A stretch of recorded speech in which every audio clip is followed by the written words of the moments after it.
Hello, and welcome to another episode of Get Your Fill Financial Independence and Long Life, where we explore ways to achieve those two goals and we find cool and interesting people and unique ideas of how to increase our income and increase our quality of life and all the great things that we enjoy about being on this planet.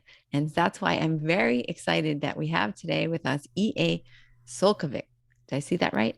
You did. You did. Thank you so much. Thanks for having me on your show. It's great to be here. So EA is amazing. I'm going to put his whole bio on the in the show notes, but he has been since since a really young person. He's been an entrepreneur. He's been business owner. He's been helping people to create wealth. He's been creating his own wealth. He's a coach. He's a chairman of places. He's really just an amazing guy, and you have to read all of his interesting history. He's had his own radio talk show, and just um, a lot of it is going to come out in our conversation today. But I just don't want you to miss out on learning about him and how interesting he is and his interesting history. So, yay! I'm so excited that you're here with us today. Christina, thank you for having me on your show. And I appreciate all those kind words. And there's a few things on my bio, but I have to say none of it is as long as my last name. So I still have to I need to get to work. None of this part-time stuff. I need to go all in now. Oh, that's good. Yeah, we can add another page to it. Yeah. If you include my last name, definitely. That's great. Awesome. So I kind of touched on it. And I guess what would you say are sort of some of the things that happened to you as a young person that have most influenced you today? Great. I appreciate the opportunity to share that. And I pray I share some golden nuggets with some of your listeners that were taught to me. I live in Michigan now, born and raised in the Chicagoland area, greater Oak Brook area, and suburb of Chicago, sort of west. And my father was a milkman. I mean, so I had a one-man operation, had his own truck, and was a milk delivery guy. And back then they had boxes outside all the houses, and those were milkman boxes, right? And Yeah. what was amazing, Christina, is that there was always money in the milkman box, and not one single time did anyone ever touch it. Because that Yeah. was milkman money. You just knew you don't touch that. That's for the milkman. Different times, right? But it was very humble upbringing. In fact, I would have to say, being a son of a milkman is probably one notch under middle class. We got by, and I knew I had plenty to eat because my mother was always saying, "No, you've had enough." So I knew that's how I knew I had plenty to eat. But anyway, so it was a very mediocre income, at best, if you will, and so humble, very humble from that background. Nothing special in any way. And then at 16 years old, I went. Took my first step into becoming successful, and I became a janitor. And what was interesting about a janitor is there was two really, I would say, profound events that happened in my life while I was a janitor at 16 years old. The first one was I was able to be bonded, which means insured. So if my buffer, when I was cleaning a place, hit some piece of equipment, the insurance company would pay for it, right? Yeah. Yeah. And that allowed me to be in expensive buildings, expensive places, and expensive homes. And one of the homes I was in every Wednesday I clean this lady's house.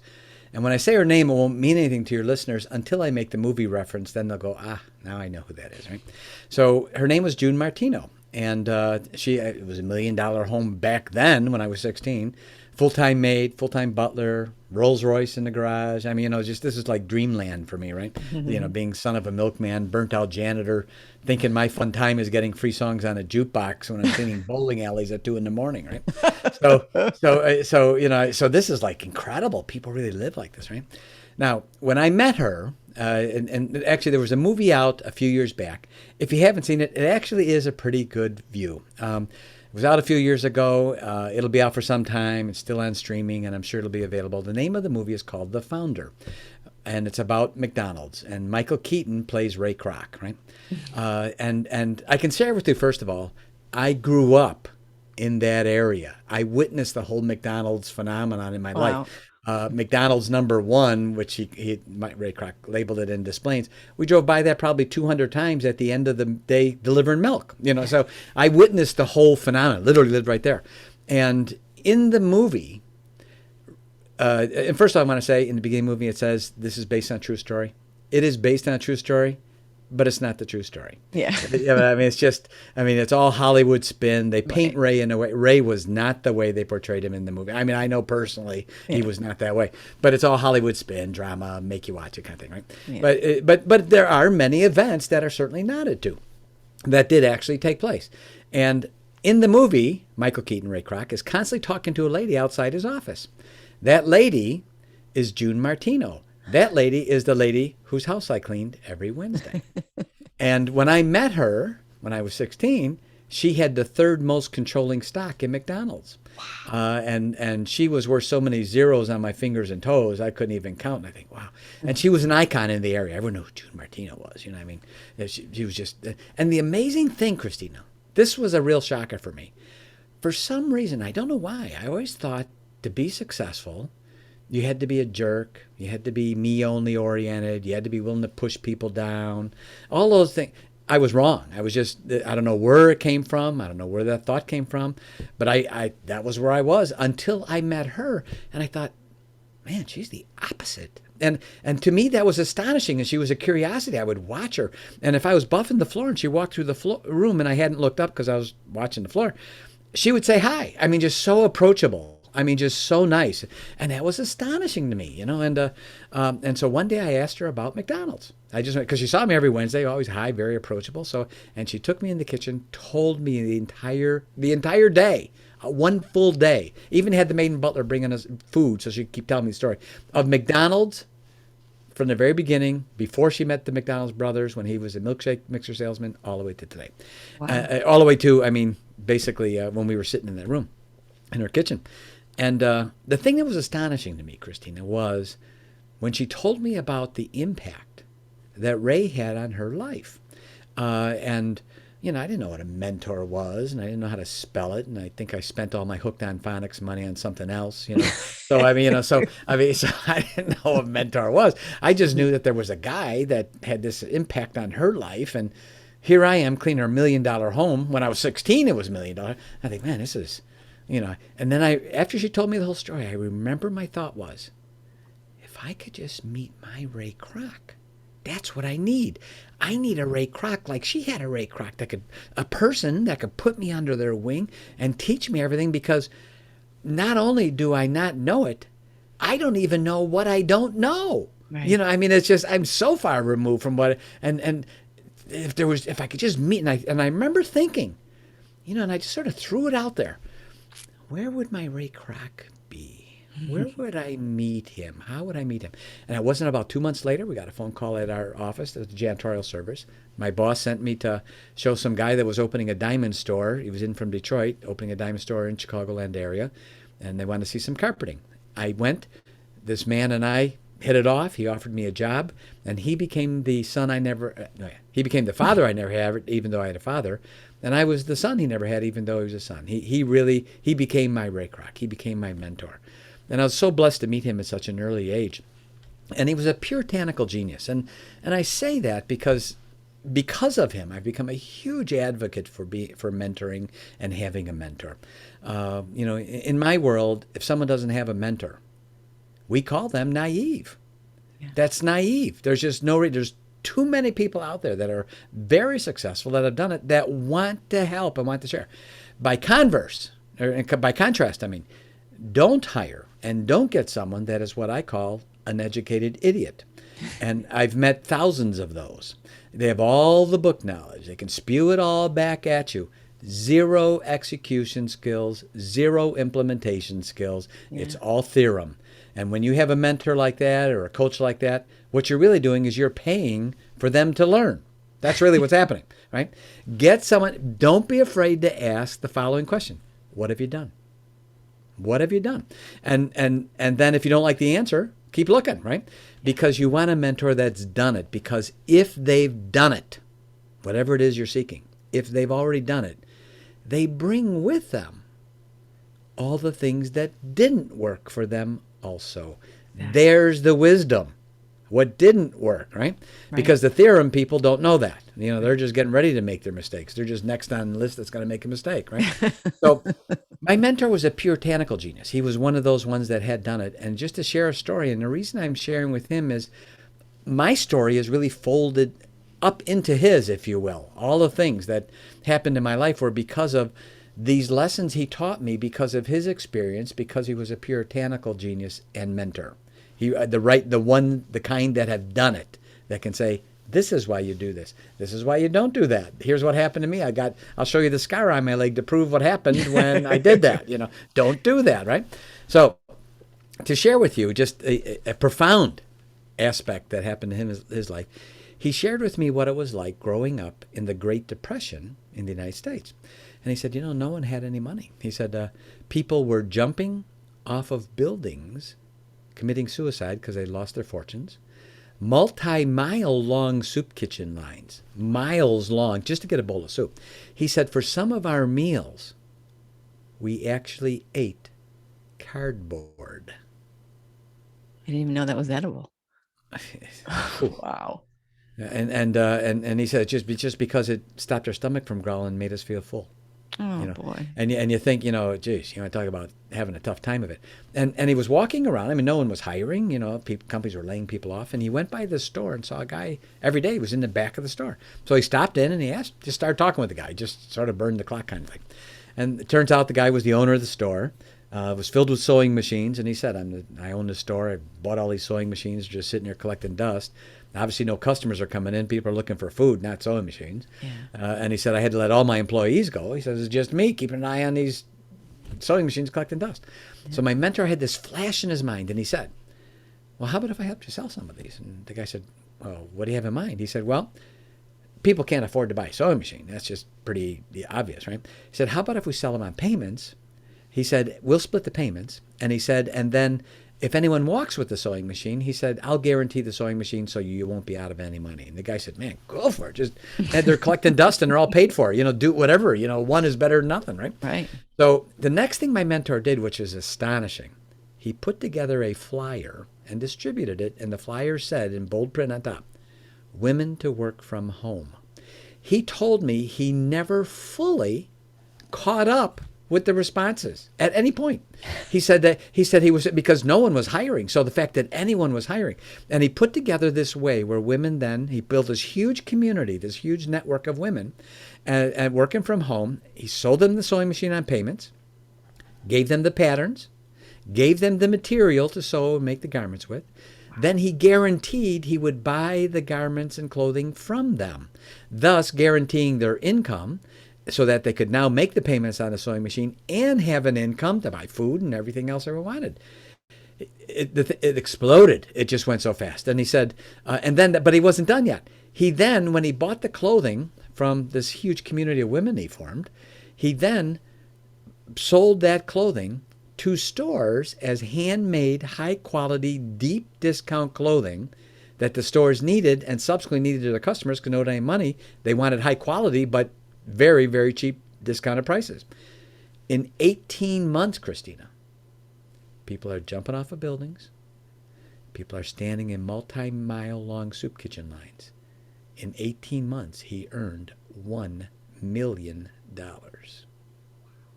So, any of your listeners that are having a hard time, I have to say to them, really?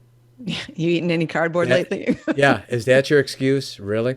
And my mentor, and one of the things he taught me with that story was, because I was just, all I can tell you is there was a good thing there was no flies in the room because I just sat there with my mouth open the whole time he's telling me the story. And he said, you will think through times in your life that you have money challenges and money problems. He said, I promise you, you never will. And I looked at him a little perplexed. And he said, never. You'll never have money problems. He said, you'll have idea challenges and idea problems, but never money problems. He said, because not some, every solution, every enterprise, even the great, huge enterprises today, at some point began with an idea. He said, he says, you're going to get tackled 1,000 times in your life. Get ready for it. It's going to happen. No one gets to escape that. If they do say they've escaped it, distance yourself because they're next. They're the next ones on the list, right? He said, it's going to happen. He said, but remember, you don't have money problems. And even when you think at that moment you do, you have idea problems, right? So at 19 years old, Christine, I asked this man, I said, Sam, his name is Sam Robbins. I said, Sam, will you teach me everything? Just teach it all. Don't hold back, all of it. And he said, okay, I will. But I want one thing from you. When the time is right, and you will know that time, I want you to teach as many people as you possibly can everything I taught you. So at 19 years old, Christina, I made an oath. I made a vow that today has manifested itself as what we know as Givers University. Wow. That's the background. That's awesome. I'm so glad I asked you that question. That was fantastic. Awesome. So, Thank you. and it's true, and it's also incredibly true. And what a perfect, if anybody ever says to me, I don't have enough money, I'm going to say, you are so wrong. Yeah, Listen to this podcast and you'll find out you just don't have enough ideas. Haven't correct. found that $1,000,000,000,000 idea yet. Wow. All right. And he also, as an adjunct to that, he said, people are always looking for the answer. And he said they live backwards. It's never about the answers. It never was about the answers. He said the answers are omnipresent. They're always, always around us. He said people ask the wrong questions. And because they ask the wrong questions, they end up with what they did not want, yet they asked for, and then they're surprised when they get it. And he said, so focus on, he said, inadvertently. He said, when you met June Martino, you inadvertently tripped across the right question when you said, where's my Ray Kroc? Where would I find him? I never said, how come I'm never going to find my Ray Kroc? Or how come that's never going to happen to me? How come totally different question. Like that, right? Even saying that, I have to rewire it in my mind because that's not the way my mind works, right? Right. Even that quick statement I made right then, moments ago, I reworked it because I don't believe that. I just don't believe it. And he said, by asking the right question, here we are. How do we know? Right? All I can tell you is we are here. So he taught me always focus on asking the right questions and you'll get the right answers. And then when you ask the right questions, make sure you ask the right person. Don't ask someone who hasn't done it. It's like, people always ask people that don't have children how they should raise their kids. But we're the only ones that know. Yeah, yeah. I don't have any kids, and I can give everybody advice about child Oh, rearing. yeah, yeah. Well, but we can go on and on. Only the overweight people can tell you how to lose weight, right? I mean, Right. they all, it's the same. You can go on and on and on. But when we talk to people who've done it, they sort of smile and they go, yeah, you're missing exactly what happens here in some of those instances. And he taught me in business and in our relationships, it's so important. He taught me a skill. It's one word, and it's what we teach in Givers University. The word is discernment. And it's something that's not being taught today. And to sort of go into what we teach and why we teach it and to share with your listeners, I think are some really valuable skills. And to hit them with the actual, this is how you do this. I'm gonna some of what we talk about, I'm just going to download because I hope people listen to your podcast a few times because I'm just going to go boom, boom, boom, boom. But I want to get it out there so they get it, right? Right. In our interest of time. So he taught me about, first of all, this thing about, he said one of the most important parts that happened for him during that story with the Great Depression is he said was the community of women. He said this huge massive group that literally went multi-state seemingly overnight, and he said and all of them working together for to overcome this huge challenge everyone was facing. And he said and we talked about community, and he taught me about discernment in relationships. And I'd like to talk a little bit about community because it's something that's very important for people, because most people either A, have never really thought about how to build the right kind of community around them, or B, maybe they're moving to a new location and they're starting a new community, and they don't know what's the first steps I should do. What should I do next? And so I'm going to walk through that step by step. I'm not. I really like to stay as much as possible away from the broad and innocuous swaths of information where it all sounds good, and then when it's all done, everyone goes, "That's not really good, but what do I do?" Yeah. What's step one after all that? And I really like to be as much as possible, especially for your listeners, as granular as possible. This is what you do. Do this. This is the outcome you're going to get, right? And then I think that's more applicable for people. So I can share by demonstration. There's a word that's spelled D-I-E-T. The word's diet. Now, many years ago, when you went to a meeting with 2 or 3 people, that meeting was actually referred to as a diet. You went to a diet. Really? And then years later, spelled the same way, D-I-E-T, If you received a regular allowance or a regular stipend, that was referred to as a regular diet that you were getting. Now, as I was growing up, the word diet meant eating habits. It was the way I ate every day, right? My daily eating habits was my daily diet. Right. Now, if you say the word diet, it means weight loss, right? So, spelled the same way, four totally different meanings on that one word. I submit to you and your listeners, we have seen in the last couple of years the same thing happen with the word community. And I ask your listeners if this has happened to them, because I've been duped a couple times already. I guess I've been dubbed too because they didn't want to hear what I was saying. Anyway, so both. I'm going with C. I'm going with C. All right. So and see if this makes sense and if this happened. And for your listeners, someone invites you and say, join our community, be a part of our community. We're all of the same mind. And you join, and 6 hours later, they're trying to sell you everything under the sun, right? That's not a community. That's a prospect list. It's a customer hit list. Right. So why are you baiting and switching me? It's a bait and switch, right? Come join our community. But all it is really just why not just call it what it is? Say it's a customer list. If you like our products, if I like the products, I'll stay on the list and learn. If not, but don't bait and switch me. Don't call it a community when it's not. So I identify those, Christina, as taker communities, right? They're designed to take something from you, whether it be money, time, effort, whatever. By contrast, there's a thing called a giver community. Now, first I want to identify the givers and takers kind of thing. I share with your listeners, we love everybody. I say it again emphatically. We love everybody. And we teach a skill. We teach people how to separate the person who we love from their deeds, which we may not love. Mm-hmm. And because of that discernment of watching, and we teach the skill, watch them doing these things. Don't listen to what they're saying. Watch what they're doing, because your talk talks and your walk talks, but your walk talks louder than your talk talks, right? So we tell people, watch their deeds, watch what they're doing. And then when you watch it, we even have checklists. We teach people, print this off. Here's one, my favorite one is probably called the 25 do's. It literally lists the 25 things you should be watching people do.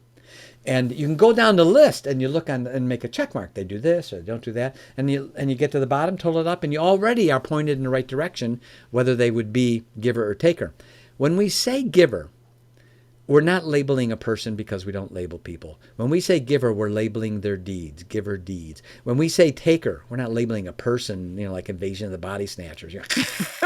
We're not labeling them, pointing at them, you're a taker. We're identifying taker deeds, right? The things that they're doing. So we teach people this skill, and when you watch them doing things, very granular, watch the deeds. Look for them doing this, look for them doing this. From that, now you can begin to discern, should I bring them closer into my life and have them a part of my giver community? Because givers always bring with them the 3 W's of a giver: wisdom, wealth, and wellness. Or by contrast, should I begin, because of what I see them doing, not what they're saying, because of what I'm watching them do, should I begin respectfully distancing myself? Not rude or nasty, just not being available. Just respectfully distance myself, because if I bring that person closer, Christina, they're going to make me collateral damage. And I'm going to be stomping out fires not of my making. My stress level is going to go up every time I hear their name. And I ask your listeners, think about the fires you stomp out every day. Think about when your stress level goes up. Those things have something in common. There's a name attached to them. And if we can learn the skill of discernment, see, I know you're a self-improvement person. I know that. I'm a self-improvement person. I'm sure many of your listeners are. But Christina's no one is teaching us, what about the other guy? What if he's doing it wrong? What should I do about that? Should I welcome him in and let him play havoc on my life? And that's what happens. That's exactly what happens. And no one's teaching that skill of discernment. How do I discern in advance and then decide, should I bring them closer or not? I can share with you that I even know people in HR that have begun to use our lists. privately. They don't show it to the person or anything else, but it helps give them an assessment they didn't have that's very granular on what the person actually does, because that shows their character. That shows not the things they're saying, right? Right. And I've watched people's productivity go up because they have the right people around them. So Right. that brings me to, how do we do that? How do we build these communities? You know what? So now to sort of identify that, because with businesses opening and closing faster than ever before, business used to be multi-generational. Now, for the last 5 or 6 years, it's considered, it's been around a long time already, Yeah. right? They open and close so fast. And yet we have products antiquated overnight by brand new products, right? So when all that's done, because it happens so fast today, what's left? Our relationships. And no one is teaching us how to discern in those relationships. These things work in business, socially, in family, across the board. They all work. Everything that we teach from those instances. So let's talk a little bit about how you form the giver community and some of the premises my mentor shared with me that are sort of cornerstones of how you form the right kind of community. There's a certain thought process going into it. Mm-hmm. And two stories I'd like to share with you regarding that thought process. At the ripe old age of 19, my mentor said, "Let me teach you about this thing called life." I About thought, time, okay, huh? I said, this should be really interesting. I got to hear this one. He said, here's the way this works. He said, picture in your mind this huge scale. And he said, on the right side of the scale is all the things you're going to get in your life, all the benefits, the income, all the good things in your, all that's going to come from that right side of the scale. On the left side of the scale are all the things you're going to give, your time, your effort, contributions, helping, investment, all those things you're going to give. He said, now this is what's amazing about the scale. It's never out of balance. It strives for balance. Even at a static moment, if it seems like it's out of balance, it rights itself. Always. Not sometimes, always, right? And he said, the next thing I share with you will be a little tough to do. He said, but once you get your head around it, you will be virtually unstoppable. He said, here's what is going to be tough. Forget about the right side. Forget about what you're going to get out of it. Forget about all those things. He said, because everyone's wired to go to the right side first. He said, that's why, just by the law of contrast, you got a better chance of making it. Because most people aren't making it. Most people aren't happy. Most people aren't prosperous. So if you just did nothing more than the opposite of all of them, you're going to do better. You know what I mean? Because obviously it's not working for them, right? Right. So he said, here's the thing. Focus on that left side of the scale and make it your daily objective to heave so much on that left side every day that your new goal in life is to get that scale out of balance because you've put so much on that left side. And he said, when you do that, you'll never have to worry about what you get on that right side. Wow. I can share with you. It's the truth. Yeah. Because of listening to him, and I share this because of listening to him, I say that emphatically. I was a millionaire at 23 years old. Why? Because of the scale he taught me. First year I earned $1 million in income, not business income. This is personal income. After I paid taxes, I had $1 million in my pocket in that year. I was 33 years old in 1989. Why? Because of what he taught me about the giver's scale of life. I was what you could call intelligently ignorant. I was just dumb enough to listen to him and do what he said. And I did, right? So that's the giver scale of life, critical part of having the right kind of community. The second part is probably one of the most astonishing things even today, even though my mentor has passed on for years, right? And he was taken from us too early, I think, because of, it was his diabetes that, and he had all the way back, traced back to when he lived on cardboard, for some of his meals. I mean, it really took a toll. And so anyway, one day he came to me, and I was in my 30s at this point. And and at that point I'd worked my way up, and our relationship was so close, and we were 50% owners on so many businesses. 50, we just split everything down the middle, right? And one day he walked in my office and he said, "Yeah, I'd like to propose that we compete against each other." And I was looking down. I still remember the day; it was so vivid. I was looking down. I looked up. I thought, "What?" He said, "I would like to propose that we compete against each other." And I looked at his eyes, and he had that glimmer. He had a sparkle when there was going to be something that was going to be really going to get me. I don't know. Years ago, there was this old show on when I was a kid. It was called The Monkees, right? And it was sort of a fake musical group. And every single episode, Davy Jones fell in love, and his eyes would sparkle and twinkle. That's the look he had in his eyes, right? He had the Davy Jones look right in his eyes. I knew this was going to be really good. He said, "This is what I propose." He said, "I propose we do a contest every year. And here's the competition. We're going to compete year on year to see who can make the other one more money." And he said the winner, the winner gets to ask the loser for anything they want whatsoever, and the loser has to buy it for them. And I said, "What?"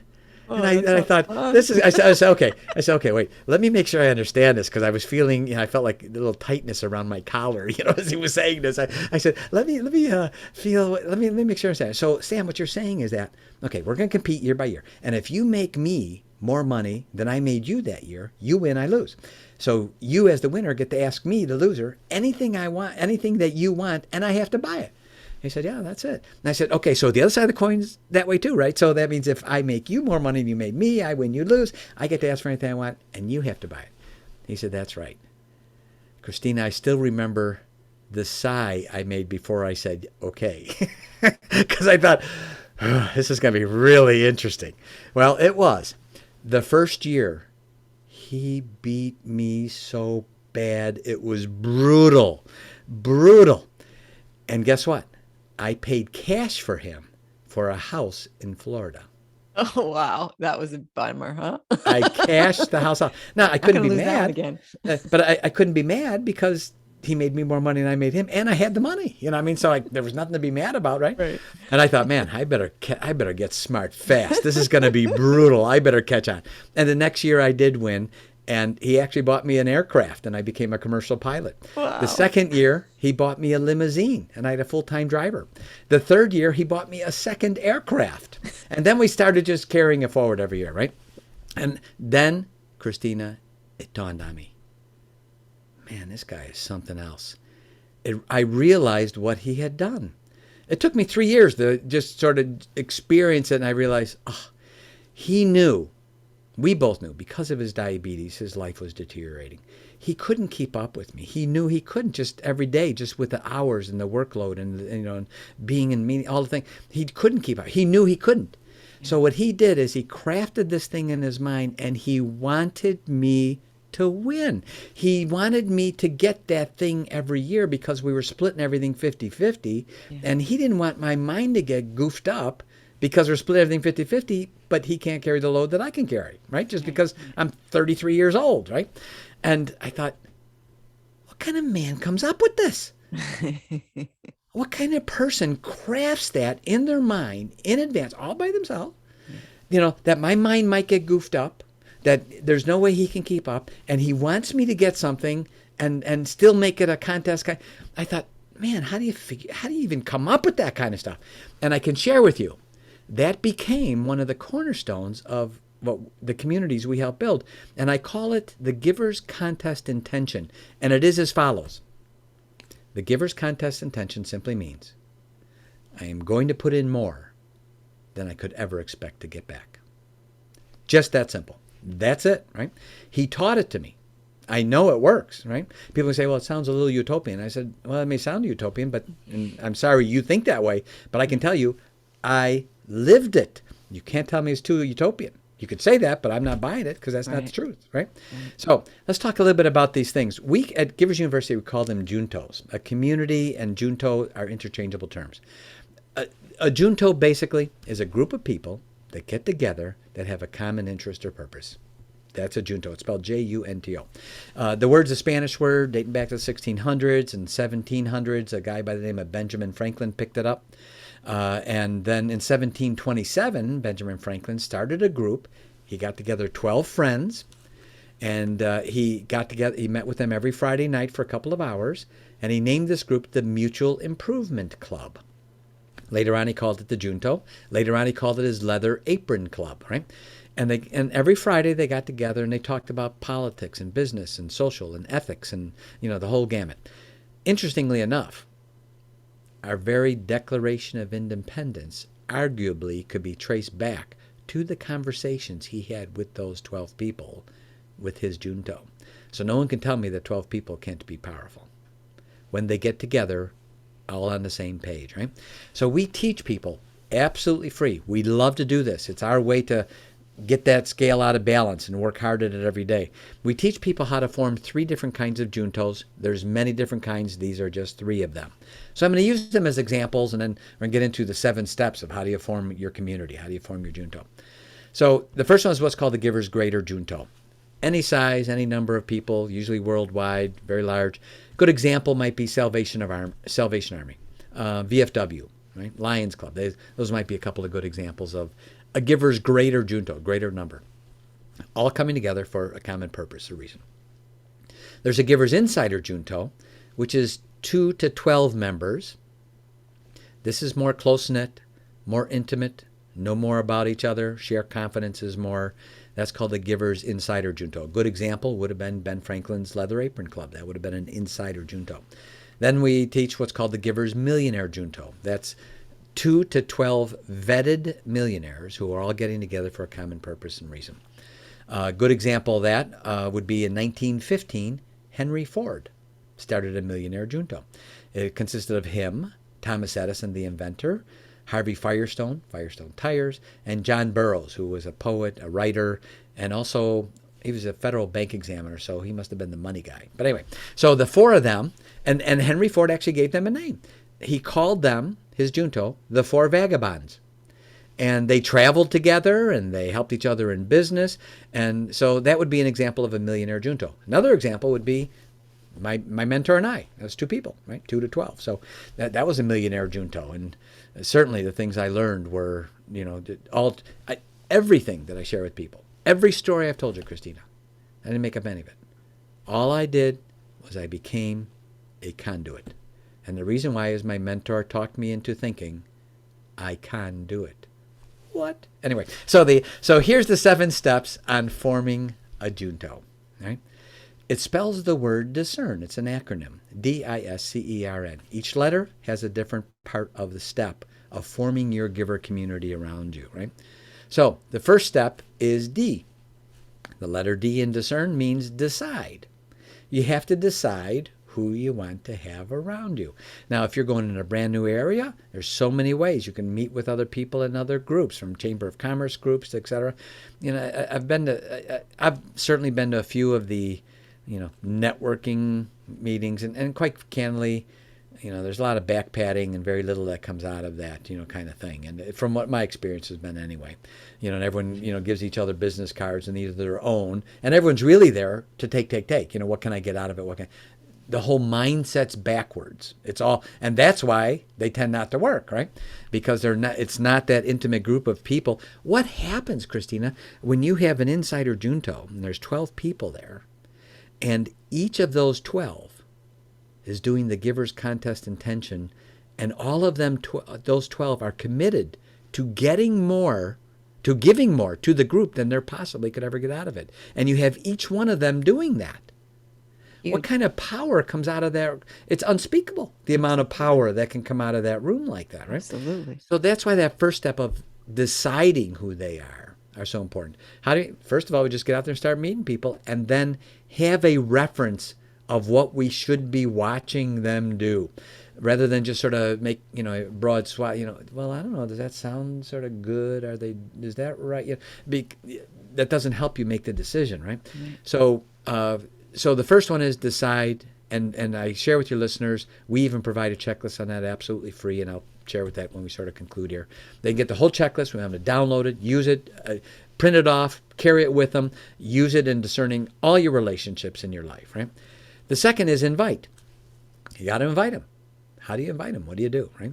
The S is for seed. This is really critical. There's a book, it's called Think and Grow Rich by Napoleon Hill, and he does an excellent job explaining the mastermind, right?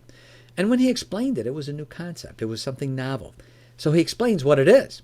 He doesn't explain how to do it. And for that reason, I personally witnessed a number of groups, people get together and they have a good intention. But then within a couple of months, it just sort of starts to dissipate. It just sort of starts to dwindle and they all go their separate ways. And I've seen that more than once, right? And that became a curiosity to me. Why is that happening? Why, they got together for a good reason. Why is it, and it's not happening just once in a while. I mean, it happens, it's happening. What's the reason for that? Yeah. So we realize that there's what are called expectational agreements that are a critical part, and they're the glue, right? The expectational agreements are this. When someone is invited into your Junto that you want to form, you then do the S, which is seed in discern, and the seed means you begin to seed them with, these are the 3 or 4, whatever the number is, expectational agreements that we all of our Junto hold ourselves accountable to. That means I do and we all do. If this doesn't work for you, no problem. God bless you. We love you. It's just not a good fit, right? And that's okay. No problem. But these are things that we all commit to and we hold ourselves accountable to because it makes the Junto work short-term and long-term, right? So I'm going to give you an example, and this will serve as a template. People, they can form their own, they can use their own, they can use ours, whatever. Our intention is to have people begin being discerning with the people they have around them. That's why we're doing all this, right? So with a Giver's Junto, by name, Giver's Junto, we provide and we teach people what are called the 3 pillars of a Giver's Junto. These are expectational agreements. Number 1, they agree to abide by the Givers University Credo. Give to be great. That means you can be great by giving, not by taking. The second is our pledge. To help every Giver's Junto member lead a life of predictive, massive, and exceptional happiness, freedom, and greatness. And their job is to help all the other members get that, right? The last is the labor of love, the 3rd pillar. There's 3 pillars. The 3rd is our labor of love. Now, we're actually launching ours in the fall, and ours we have actually figured out how to, this fall, and we'll be implementing it, how to put an end to hunger 1 zip code at a time. And this is important for me because of, quite candidly, what happened with my mentor and cardboard days, right? Right. So the 3 pillars, those are 3 pillars: credo, pledge, labor of love. And the 4th is the intention, what we call the contest intention, the contest, my mentor, that each member commits to the giver's contest intention, that they are committed to give to the group and the members in the group more than they could ever get back. Now, when everyone agrees to that up front and that they're all accountable to that, you have formed the group the opposite of most of the groups that are formed, where everyone goes, what can I get out of this? What can I get out of this? Right. From the beginning, it's backwards, right? So therefore, they get exactly what they put in for, right? So S is for seed, expectational agreements. In advance, everyone must agree before they can be accepted in. Just that simple. C, convene. Meet on a regular basis, weekly, every couple of weeks, once a month, consistent, regular basis. E, establish. Give it a name. Ben Franklin, Leather Apron Club, right? With Henry Ford, the 4 Vagabonds, right? Give it a name. Establish it, all right? By establishing it, you give it a name that helps the camaraderie of the group, everyone being together, right? The next is rotate.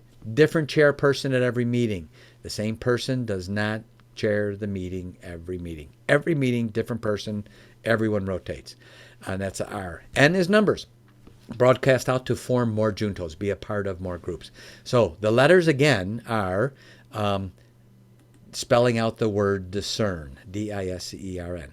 Again, for your listeners, I recommend listen to this podcast a few times, take notes on it. I'm also going to share with them how they can get a more detailed explanation on each one of those absolutely free at our YouTube channel. So what they would simply do, for your listeners, in the interest of time here, is they would actually just go to our website. It's plural, giversuniversity.com. Right? Also, our YouTube channel is one word, no spaces, Givers University. Now, if they go to our website, they should sign up for the newsletter. It's absolutely free. We don't spam people, so they're going to get an email right away that says, do you want to talk to these people? If they don't answer it, they will receive nothing else from us. Right? They have to say, yes, I want to talk to Givers University. When they do that, 2 hours later, they're going to get that checklist, the 25 do's. It's going to show up in their inbox. We want to print it off, make a copy of it, put it in your pocket. Use it. Do a test on it and watch what happens and how it changes the way, because your awareness level and focus changes when we're looking at specific things. I call it the green car theory. You never know how many green cars are on the street until when. Till you buy one. So you buy one and you're getting ready to buy one, right? All of a sudden they're like everywhere. You say, man, I didn't know there's so many green cars, because our attention wasn't focused on it, right? Now it is. Same thing with the 25 dues. So they get that, and then every week on Thursday, we don't blow up their email. I hate that. Well, you sign up for something and they get 6 emails a day, and I unsubscribe. Yeah. So once a week on Thursday, we send them a 5-minute read. Usually has maybe a little video clip for reference in it. And we provide them every Thursday with what we call the Giver's Toolbox, a new tool that they can add into their relationship toolbox once a week on Thursday morning. That's it. It's that simple. It's all free. Now, they can go to our YouTube and look for a playlist. It's a public playlist that is called How to Build Your Own Giver's Junto Community. There's a series of 2-minute clips. This next week, we're actually posting the last one. It's the 21st one. And over those 21 2-minute clips, it walks them through step by step, starting with what's the difference between a giver's community and a taker's community? Step by step. There's a clip on each one of these letters, DISCERN. There's a 2-minute clip explaining that in detail. It's all right there, and all the way through. And now we're at the last 4 that we're finishing in the 21 series, 21 total episodes that are each 2 minutes. The last 4 are on the agenda. Once the group is formed, what do you do now, right? So we actually show them this is how the agenda, which is better, formal or informal. When do you do these things? So we're walking them through all the way through. What is it? How do you do it? How do you keep it going and maintain it? And how do you maximize this scenario of this Junto and why it's so important? It's all on our YouTube channel. Look for the playlist. It says, how do I form my giver's community Junto? It's right there. 2-minute clips. And I got to share with you, the response has been astounding. I've had people after me, like I've done interviews and stuff, and they'll say, wow, this is really great stuff. And it was funny, I was just talking to a friend of mine that I wanted to form a group, a mastermind group. And I said, from what you have, it sounds like it's a mastermind group on steroids. And I said, that's exactly what it is, and I said, could you help us do that? And so we hook them up. We help them. All for free. Our intention is our commitment to getting that scale out of balance and putting so much on that left side that we never have to think about that right side. And so we're walking our talk as Givers University.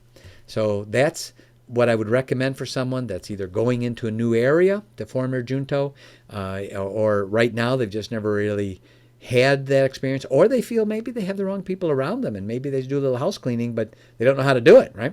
By the way, one of the easiest ways, let's say for a minute someone's got a family member that's being a little takerish, right? What do you do, right? You don't want to hurt their feelings. You need to have the conversation with them. They're being takerish. It's all over there, right? Someone's got to talk to them. Do you know one of the best things you could do is send Christina's podcast to them? Here's why. It's a third party.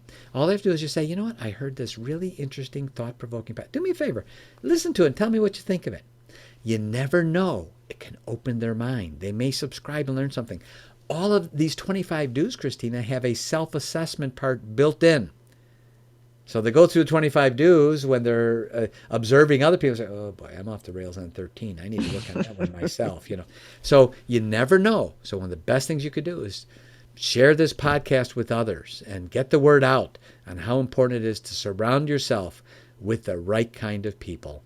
Discern. We love everybody, but be discerning on who you have close. Wow. Yeah, I don't know.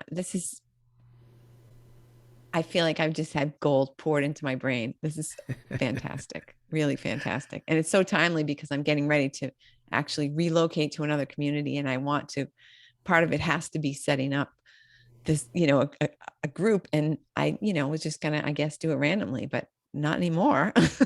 Yeah. And you could attend a few meetings from other people and just tell them, I'm new in the area. I want to form a community of people around me that are like-minded.